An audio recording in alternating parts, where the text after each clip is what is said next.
Hello and welcome to British Cultural Values walkthrough of the pack that we've got produced. So you've either may have downloaded this or perhaps ordered it from an online store as well, or come across it in some other way. So we're just going to do a quick little walkthrough of the pack, which we think would be a bit helpful just to flesh things out. We've got the Birmingham Poet Laureate Matt Windle, who's also big feature on the back. Yeah, as you can see there. Contact details inside. Etc. So we're just going to quickly just give you a quick overview of why did we create this pack. I don't know if you want to kick off, Matt. Yes, so I think it's important to start by saying British cultural values isn't what we do, it's one of the things that we can do. Our workshop format doesn't dramatically change regardless of the theme, and what we try and do is cater themes for schools' needs. If it's something that they need for Ofsted, a la British cultural values, if it's something that we get a lot of requests of, and so on and so forth. So the reason why we've gone with the British cultural values for this are those two reasons that I just mentioned.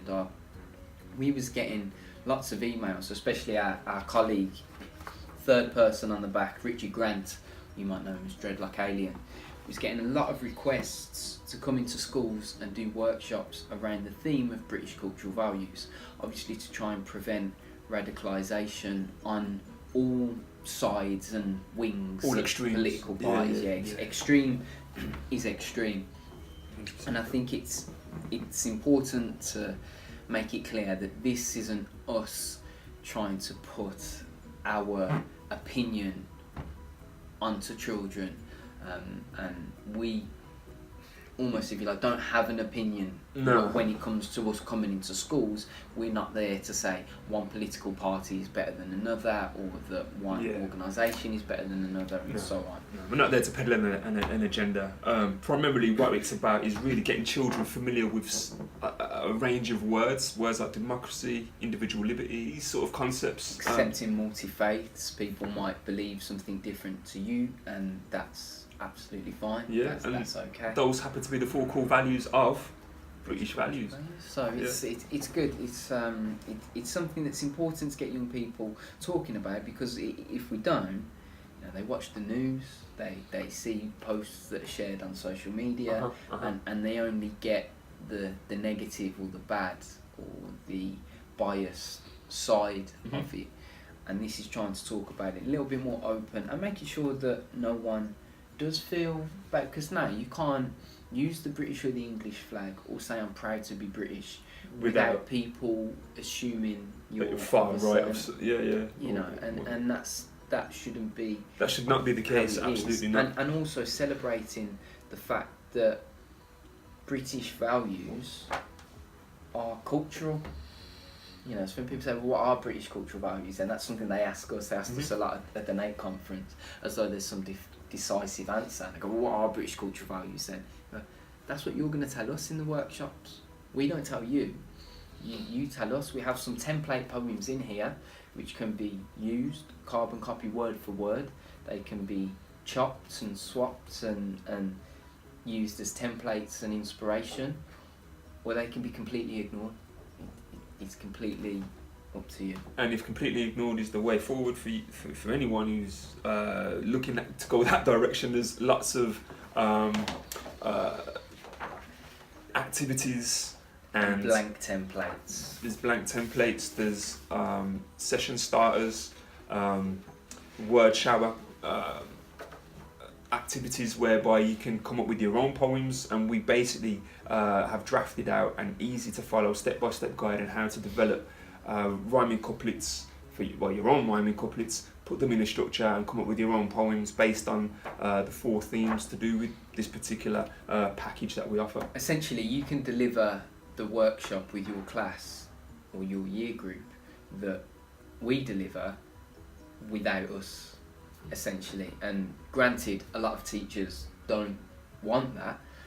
They want to get us in, they want to make it a slightly different day for the children, obviously get professional poets in to come and enrich the poetry day or poetry week of their children's activities and make it fun, and like I say, just break that monotony that they can have sometimes with the teacher and so on and so forth.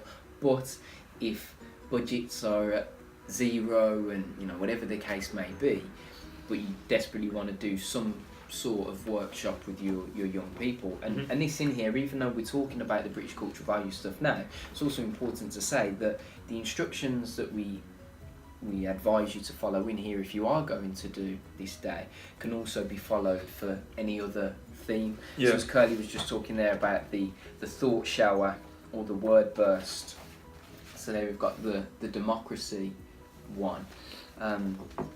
You can use that for democracy and come up with a democracy poem, but equally you could change that to care or caring.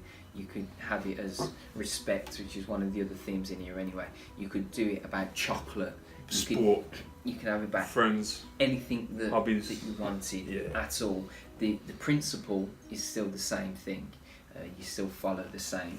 See, I'll be making a Transformers poem. Well, actually, I already have. But anyway, that's another thing. But so yeah, in a nutshell, it's a teachers' resource pack, basically put together by a small group of specialised educational poets who've been doing this for at least a decade each. So you've got 30 years combined experience of how to get young people basically talking about a theme and helping them understand that theme even more by how enabling them to have the confidence to talk about the particular theme. So it embeds the curriculum, helps with reinforcing the curriculum, learning objectives. Huge with Ofsted at the moment. Which is huge with Ofsted. Yeah, massive thing. Plus it also incorporates pupil voice, working in groups, speaking and listening, performance, so standing up in front of an audience and presenting, all these other skills that are transferable across the curriculum, all in one neat package. And it's a great way as well to track pupil progress just within the course of one day.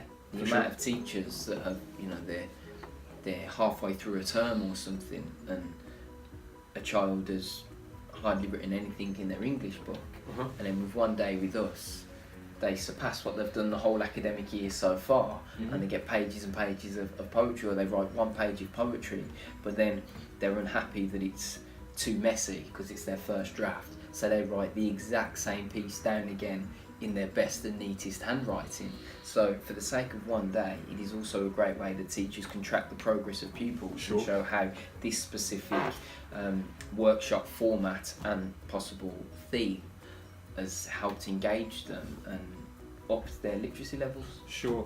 So we're going to end that there, then we're going to move on to basically breaking down the 4-year groups, because this pack is for 4-year groups, year 3, 4, 5 and 6, though we do have another pack in the making as well for secondary schools. We've delivered in secondary schools this British cultural values package in secondary as well. The only difference with secondary is rather than obviously year 3, 4, 5 and 6, working with a whole primary school, we work with a whole year group. So it's a whole primary school or a whole year group of a secondary school. And even for secondary teachers, again, the principle of this still remains the same. Sure. You may have more of an onus to ignore the template poems that are in here. Obviously you ignore the year 3 and 4 and that sort of stuff, but the guidelines of how you deliver the day that we do is again virtually the same for senior schools as well. For sure. So we're going to move on then to our year 3s. Thanks for watching.